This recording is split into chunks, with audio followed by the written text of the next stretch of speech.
여러분, 한 가지 질문을 드려볼게요. 여러분이 평생 꿈꿔온 목표가 눈앞에 딱 펼쳐져 있는데 그 앞에 넘을 수 없을 것 같은 강이 있고 강 건너편엔 무시무시한 성벽을 가진 도시들이 즐비하게 서 있다면 어떻게 하시겠어요? 포기하시겠어요? 아니면 한번 해보시겠어요? 오늘 우리가 함께 볼 책, 바로 여호수아입니다. 이 책은 딱 그 상황에서 시작해요. 40년 동안 광야를 떠돌던 이스라엘 백성이 드디어 하나님이 약속하신 땅, 가나안 앞에 서는 순간이에요. 지도자는 바뀌었고 상황은 두렵지만 하나님의 약속은 여전히 살아있었어요. 과연 그들은 그 땅에 들어갈 수 있었을까요? 오늘 여호수아 24장 전체를 함께 여행해 봅시다. 성경을 처음 접하시는 분들도 걱정 마세요. 제가 옆에서 친구처럼 쉽게 설명해 드릴게요. 먼저 배경부터 간단히 소개해 드릴게요. 여호수아라는 책, 도대체 어떤 책일까요? 구약 성경, 그러니까 성경의 앞부분에 나오는 책인데요. 모세오경이라고 불리는 창세기, 출애굽기, 레위기, 민수기, 신명기 다음에 바로 이어지는 책이에요. 쉽게 말하면 모세 이야기의 다음 챕터라고 생각하시면 돼요. 여호수아는 히브리어로 여호와는 구원이시다 라는 뜻이에요. 그리고 재미있는 건 예수라는 이름도 같은 뜻을 가진 이름이에요. 그래서 많은 신학자들이 여호수아를 예수님을 미리 보여주는 인물로 해석하기도 해요. 이 책이 쓰인 건 대략 기원전 1400년에서 1200년 사이로 추정돼요. 누가 썼냐고요? 전통적으로 여호수아 본인이 대부분을 기록했고 마지막 부분은 다른 사람이 덧붙인 것으로 봐요. 여호수아는 모세의 가장 가까운 제자였고 모세가 세상을 떠나면서 하나님이 직접 지명하신 후계자였어요. 자, 그럼 배경을 이해하려면 딱 한 가지만 기억하시면 돼요. 하나님이 아브라함에게 수백 년 전에 이런 약속을 하셨어요. 내가 내 자손들에게 가나안 땅을 주겠다. 그 약속이 이 책에서 드디어 이루어지기 시작하는 거예요. 400년이 넘는 이집트 노예 생활, 그리고 40년의 광야 생활을 거쳐 이제 그 약속의 땅에 들어가는 순간이 온 거죠. 여호수아는 크게 세 부분으로 나눌 수 있어요. 첫 번째는 가나안 정복 이야기, 두 번째는 땅 분배 이야기, 세 번째는 여호수아의 마지막 연설과 언약 갱신이에요. 그럼 지금부터 핵심 이야기들을 하나씩 따라가 볼게요. 첫 번째 이야기, 라합과 두 정탐꾼입니다. 가나안 땅으로 들어가기 전 여호수아는 두 명의 정탐꾼, 그러니까 적의 땅을 몰래 살피러 가는 첩보원을 보내요. 목적지는 가나안의 첫 번째 관문, 여리고 성이었어요. 두 사람은 몰래 여리고 성으로 들어갔어요.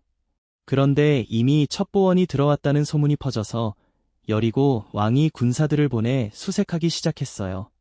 위기 상황이죠. 그때 두 사람을 숨겨준 사람이 있었어요. 바로 라합이라는 여인이에요. 라합은 여리고 성벽 위에 집을 가진 여인이었어요. 당시에 그녀의 직업은 사회적으로 낮게 여겨졌지만 그녀의 마음속엔 놀라운 믿음이 있었어요. 라합은 이렇게 말해요. 저는 알고 있어요. 하나님께서 이 땅을 여러분에게 주셨다는 것을요. 우리는 모두 두려움에 떨고 있어요. 여러분의 하나님이 홍해를 갈라 이집트에서 이스라엘을 구하셨다는 이야기, 요단강 건너편 왕들을 물리치셨다는 이야기 다 들었거든요. 라합은 정탐꾼들을 지붕 위 3대 더미 사이에 숨겨주고 군사들에게는 그 사람들이 어디 갔는지 모른다고 거짓말을 했어요. 그리고 밧줄을 이용해서 두 사람을 성벽 밖으로 탈출시켜줬죠. 대신 라합은 한 가지를 부탁했어요. 제가 여러분을 살렸으니 이스라엘이 이 성을 공격할 때 저와 제 가족을 살려주세요. 정탐꾼들은 약속했어요. 창문에 빨간 줄을 매달아 놓으면 우리가 그 집은 건드리지 않겠습니다. 이 빨간 줄 하나가 라합의 가족을 살렸어요. 그리고 훗날 라합은 이스라엘 백성과 함께 살게 되고 놀랍게도 성경에서 예수님의 족보에 이름이 올라가는 여인이 돼요.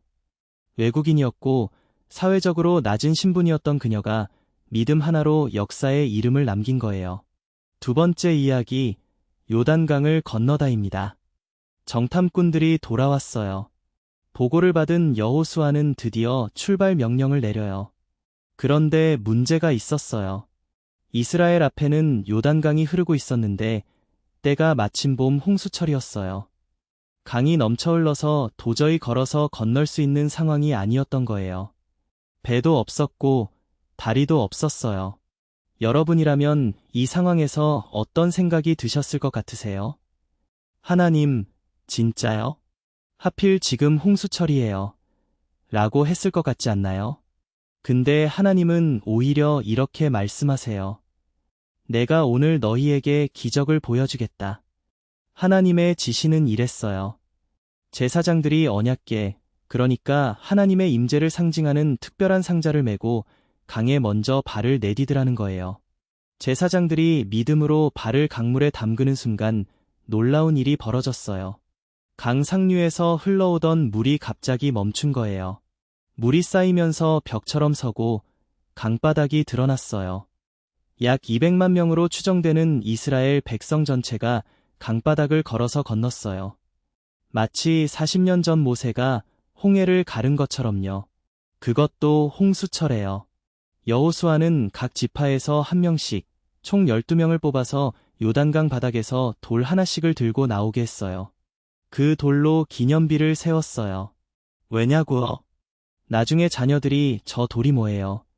라고 물어볼 때 하나님이 우리를 이 강에서 건네주셨단다 라고 이야기해 줄 수 있게요. 기억이 사라지지 않도록 돌에 새긴 거예요. 세 번째 이야기, 여리고 성이 무너지다입니다. 요단강을 건넌 이스라엘 앞에 가장 먼저 버티고 선 것은 여리고 성이었어요. 여리고는 당시 가나안의 대표적인 요새 도시였어요. 성벽이 얼마나 두꺼웠냐면 성벽 위에 집이 있을 정도였어요. 아까 라합의 집이 그 성벽 위에 있었다고 했잖아요. 이스라엘 군대는 뛰어났지만 공성전, 그러니까 성을 포위하고 공격하는 기술은 변변치 않았어요. 수십 년 광야 생활을 한 사람들이니까요. 그런데 하나님이 여호수아에게 명령하신 작전은 정말 상상도 못할 방법이었어요. 매일 성 주위를 한 바퀴씩 돌아라. 6일 동안 7일째 되는 날에는 7바퀴를 돌고 제사장들이 나팔을 불 때 백성이 모두 크게 소리질러라. 군사 작전으로는 말이 안 되죠? 전문가들이 봤으면 비웃었을 거예요. 성을 돌아다닌다고 성이 무너진다고? 하지만 이스라엘 백성은 그대로 했어요. 6일 동안 매일 조용히 성 주위를 한 바퀴씩 돌았어요. 아무 말도 하지 않고 그냥 걸었어요. 그리고 7일째 7바퀴를 돈 후에 나팔 소리가 울리고 백성이 함성을 질렀을 때 여리고 성벽이 와르르 무너졌어요. 라합의 집, 그러니까 빨간 줄이 달린 그 부분만 남기고요. 이야기가 우리에게 던지는 질문이 있어요. 하나님의 방법은 우리가 기대하는 방법과 다를 때가 많다는 거예요.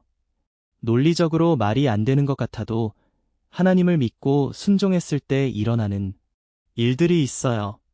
여리고 성벽이 바로 그 증거였어요. 네 번째 이야기, 아간의 죄와 아이성 전투입니다.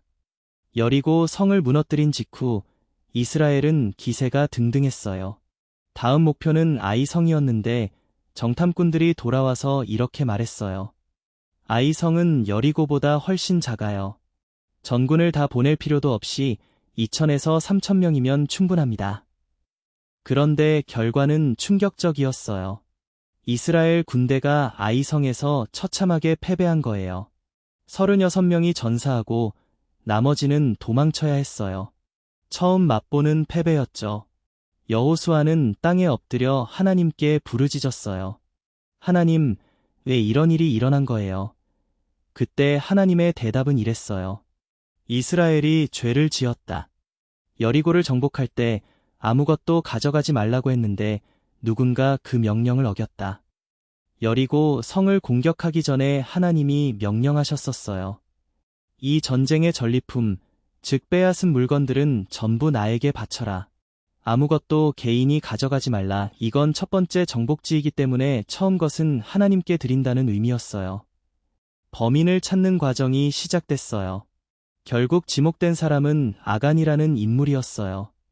아간은 고백했어요. 제가 잘못했습니다. 여리고 성에서 아름다운 외투 하나, 은 200세겔, 금 50세겔 무게의 덩어리를 보고 탐이 나서 제 장마 밑에 숨겨뒀어요. 아간의 솔직한 고백이에요. 탐이 났고, 보았고, 가져갔어요. 이 세 단계가 죄의 전형적인 패턴이라는 걸 성경은 보여줘요. 아간과 그의 가족은 결국 심판을 받았고, 그 이후 이스라엘은 다시 하나님과의 관계를 회복하고 아이성을 무너뜨릴 수 있었어요. 이야기가 좀 무겁게 느껴질 수 있어요. 하지만 이야기가 전하는 건 공동체 안에 있는 한 사람의 행동이 전체에 영향을 미친다는 거예요. 그리고 아무리 작은 것이라도 하나님의 명령을 어기는 것은 결국 드러난다는 것이죠. 5번째 이야기, 태양이 멈추다입니다. 아이성을 넘어선 뒤 이스라엘은 계속해서 가나안 땅을 정복해 나갔어요. 그 과정에서 기브온 사람들이라는 집단이 나와요. 이들은 꾀를 써서 이스라엘과 평화 조약을 맺었어요.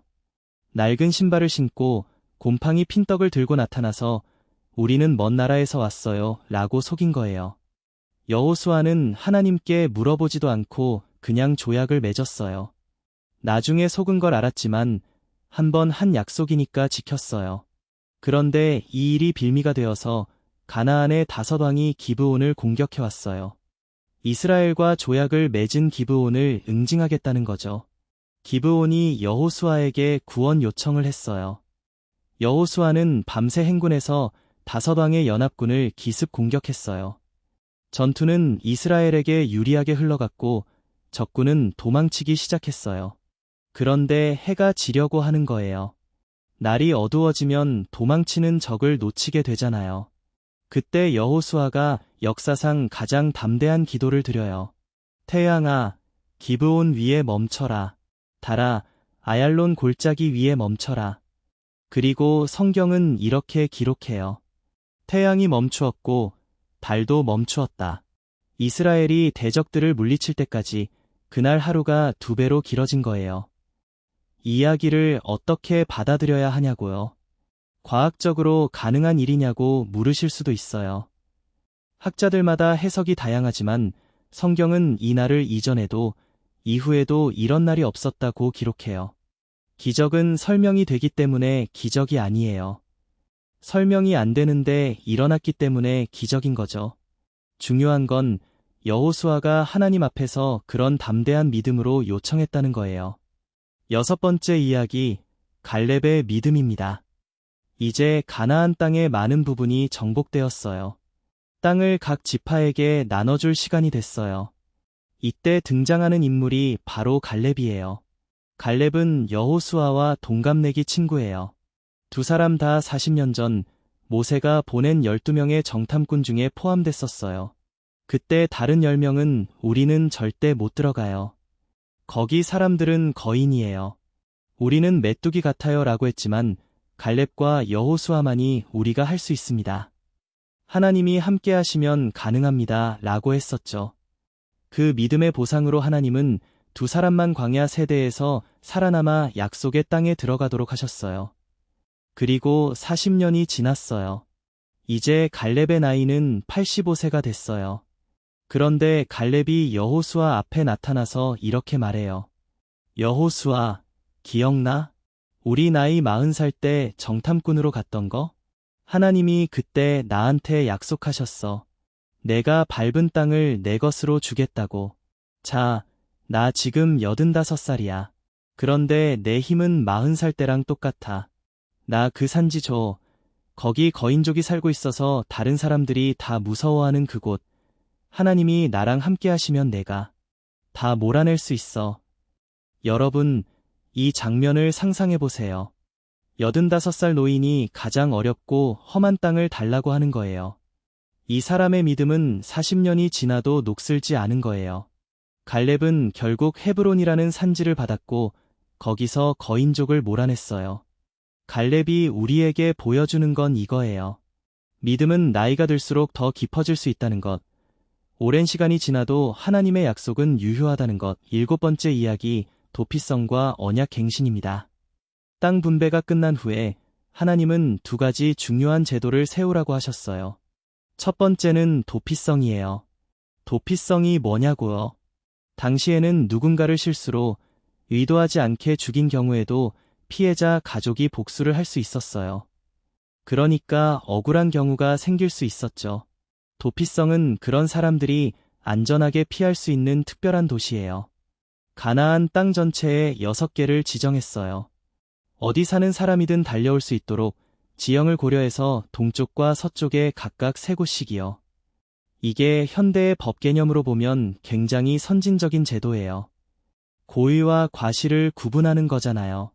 하나님은 단순히 전쟁하고 땅 뺏는 신이 아니라 사람들이 공정하고 안전하게 살 수 있는 사회 구조를 만들어주신 거예요. 그리고 책의 마지막 부분 24장에서는 여호수아의 마지막 연설이 나와요. 여호수아는 이스라엘 모든 지파를 세겜이라는 곳에 모아요. 그리고 지금까지 하나님이 하신 모든 일을 처음부터 끝까지 다시 이야기해줘요. 아브라함을 부르신 것부터 이집트에서 구해내신 것, 광야를 인도하신 것, 가나안 땅을 주신 것까지요. 그리고 마지막에 이렇게 말해요. 자, 이제 선택하세요. 여러분의 조상들이 섬기던 다른 신들을 섬길 건지 아니면 하나님을 섬길 건지. 저와 제 가족은 하나님을 섬기겠습니다. 백성들은 일제히 대답했어요. 우리도 하나님을 섬기겠습니다. 여호수아는 그날 백성과 하나님 사이의 언약, 그러니까 약속을 다시 세웠어요. 그리고 큰 돌을 세워 증거로 삼았어요. 이 돌이 증인이야. 하나님이 오늘 여러분에게 하신 모든 말씀을 다 들었으니까. 이렇게 여호수아서는 마무리돼요. 여호수아는 110세에 세상을 떠났고 그와 함께했던 장로들도 세상을 떠났어요. 그들이 살아있는 동안은 이스라엘이 하나님을 잘 섬겼다고 성경은 기록해요. 자, 이제 이 책의 중심 주제를 정리해 볼게요. 여호